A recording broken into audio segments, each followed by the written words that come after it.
you have a witness,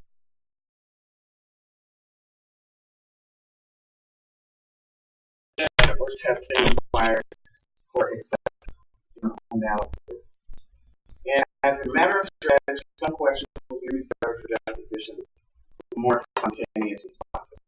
So, look at this as like you just don't want to reveal everything in an interrogatory. You kind of want to save some stuff for deposition so that you can get the response of the person emotionally, their response. Because an interrogatory gives you time to kind of think about it, you have time to respond. Or if someone asks you a question, you're under oath, you're being recorded. Nowadays, most video depositions are videotaped, so you get that kind of response. Is it just Hollywood lore, or can you save things for trial that you never asked for and you're surprised? It's kind of how it works. Usually you're supposed to disclose it. Everything is. If you find something out, there becomes a discovery cutoff time before trial. That means there's no more discovery. So that witness that's in the hallway during trial that no one ever saw, that actually saw who did it, that comes in. It doesn't. It have a fit. If they never ask for some piece of evidence, right. Can you admit some of the things in the trial? No, not in the discovery cutoff. No. But what the recourse would be if you discover something. Let's say in a criminal case, there is some witness that comes forward later on. The person, the attorney, will file an appeal based on the information presented that was not presented at the trial, and then that would go. So there's going to be sitting until that happens. I guess in a civil case, unless it brings up a completely new issue. I don't know. That's a good question. I want to say that won't work because you can't retry someone for the same thing over and over again. And so we have to bring in an entirely new twist so that there's a whole different cause of action or result. So in the trial, both sides know theoretically every document. Yes, absolutely. You're supposed to. Yeah, you're supposed to. Now, I think people could argue that, all of a sudden that I just found this out, I had no idea, but that's going to be up to the judge to decide whether or not to admit it. And that's one of the things, I don't know if anybody's ever gone to trial and they just send all the jury members out because they need to discuss something and something like that. Or either we're doing chambers with the judge to discuss it. So that it doesn't taint anybody within the jury. So you want to take the real surprises for correcting cross-examination, where the person might have been doing nothing to help you out there. Don't ask these questions. Yeah, exactly. Yeah. Yeah, deposition really is much better. People say that they're like, such an answer. So, preparing interrogatories, writing, review pleadings and clear list of claims and defenses, review or research the necessary elements, review initial disclosures made under Rule 26A, identify areas with a lack of supporting information. So when you see something in the facts, like when we went over the pattern on Friday, I kept saying don't infer anything. Those are the things you want to ask. Those things you think of that you don't know about, that's what you want to find out.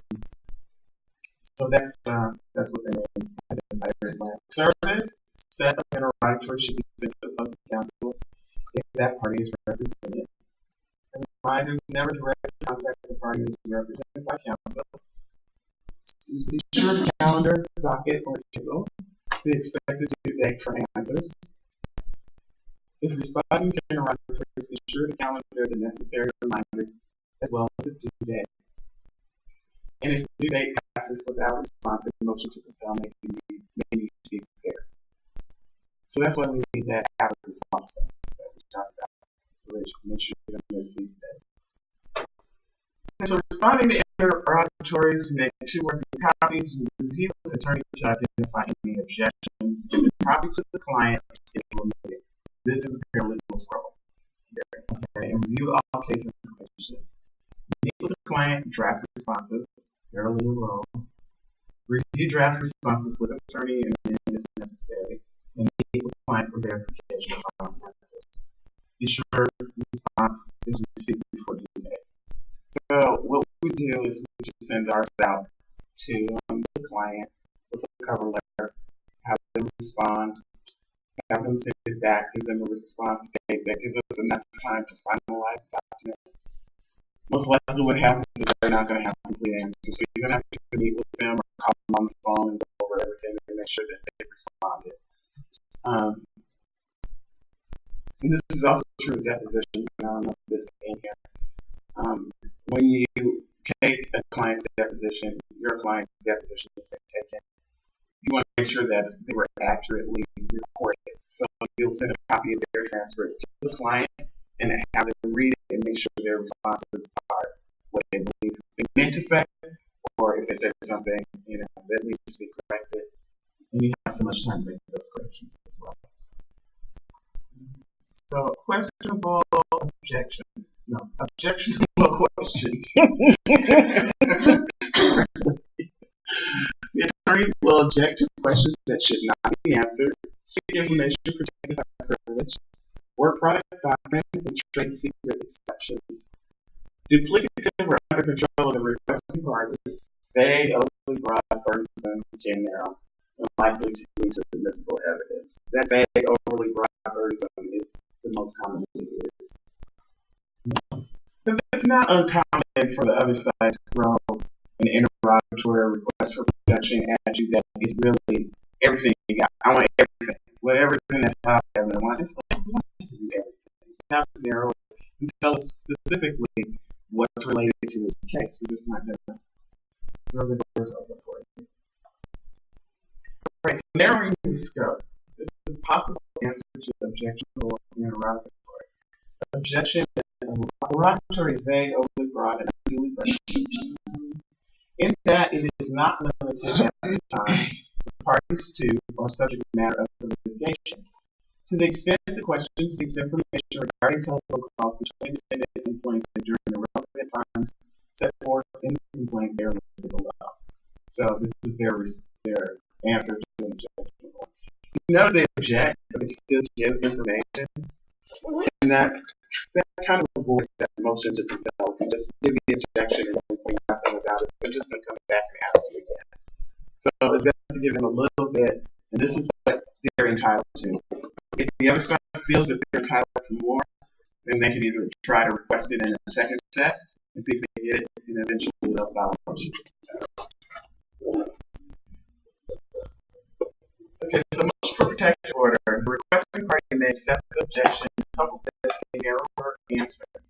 If not, a motion for protective order will be filed with the court at the same time answers are served on the opposing party.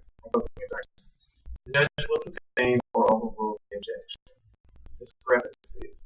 If the client information differs from that contained in the file, it may be a faulty memory, it may be a change in fact that took effect on claim or defense, must be brought to the attention of the lead attorney as soon as possible.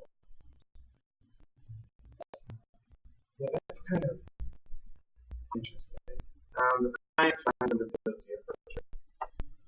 I don't think it's ever happened in all the hundreds of years I've been in the field, but I'm sure that clients have lied to their attorneys. They do the documents and find out their claim's not quite what they're representing it to be. So, faulty memories and words. Certificate of service, sample of certificate, Pennsylvania caption, So reviewing answers, check to see that all have been addressed. Answer fully objected to. If a motion for a protective order has been filed, calendar it with adequate reminders for preparation. Analyze answers to discover any follow-up required by request of production or deposition. Prepare a request for production of documents. Integrate information from interrogatories into the case file. Reanalyze the claims and elements of independence. Request any document revealed in the previous discovery request, remembering that the order of discovery is the strategy. And here's RFP for district court.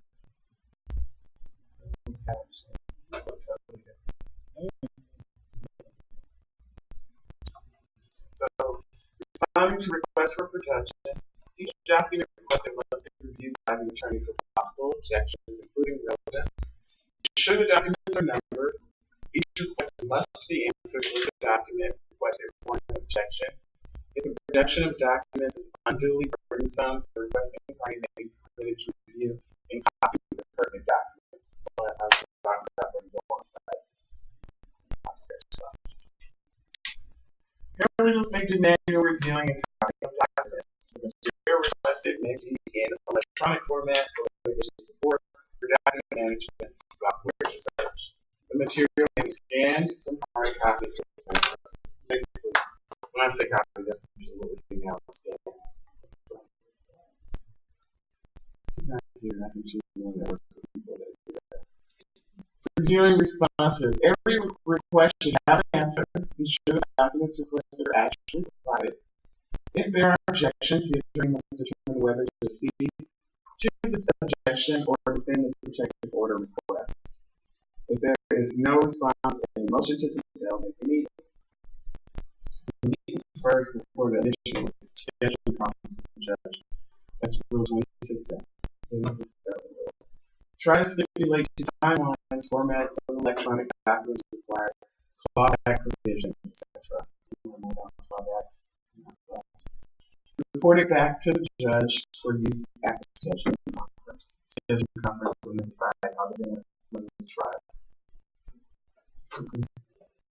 Okay, so e-discovery questions on clients' business who manages the company's computers and network, what programs, software are used, what are the email IAM provisions, how are documents created, transmitted, stored, what is the backup system, who in the company has access and administrative rights, who outside the company has access, what is the security system, who performs maintenance repair, what is the document retention, archive, and infrastructure policy.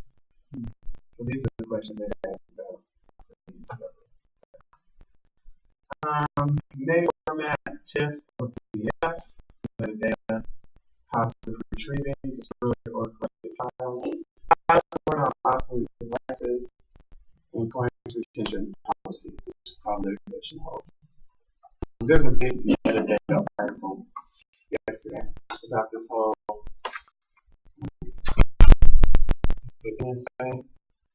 NSA thing, where they're getting. I'll tell you about it. I'll tell you about it in our litigation class, our litigation class. It's pretty interesting. So, and clawback provisions, we call something that. I don't think that's the end of that. Does anybody have any questions regarding any of this stuff here?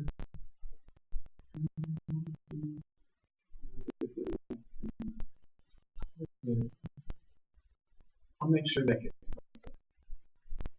Alright, so now we're in our session 2. Everybody has their list of stuff, right, from their outline.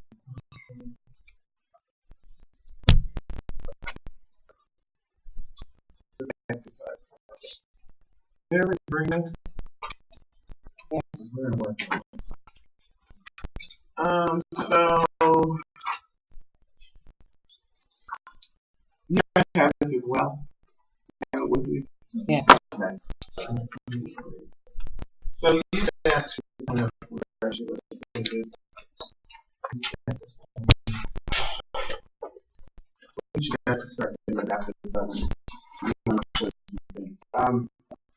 So you guys got your form interrogatories on behalf of the defendant, Steve Mary Anderson. Using the list sample, be sure to complete the entire document, including the POS for service. Assume you are not serving requests for admissions for these interrogatories. And then do that one, and then we'll talk about the special. I want you guys to do something a little different, which let's go over here.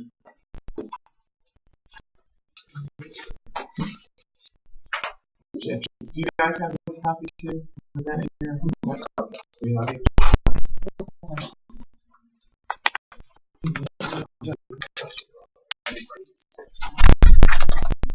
is it on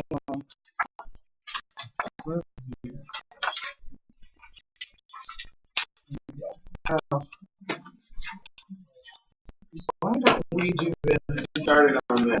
I want to take some more time. I want you guys to do the forms first. And then we're going to talk about that, and then we'll do the special.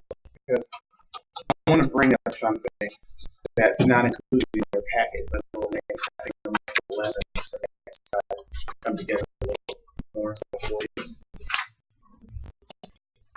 If you want to complete these individually, do so. If you want to hard it up, prove it up, I'm open to that. Whatever you feel will be the best exercise for yourself. So we're just filling out the form. Yeah, so you're doing the form interrogatories. You guys got a blank copy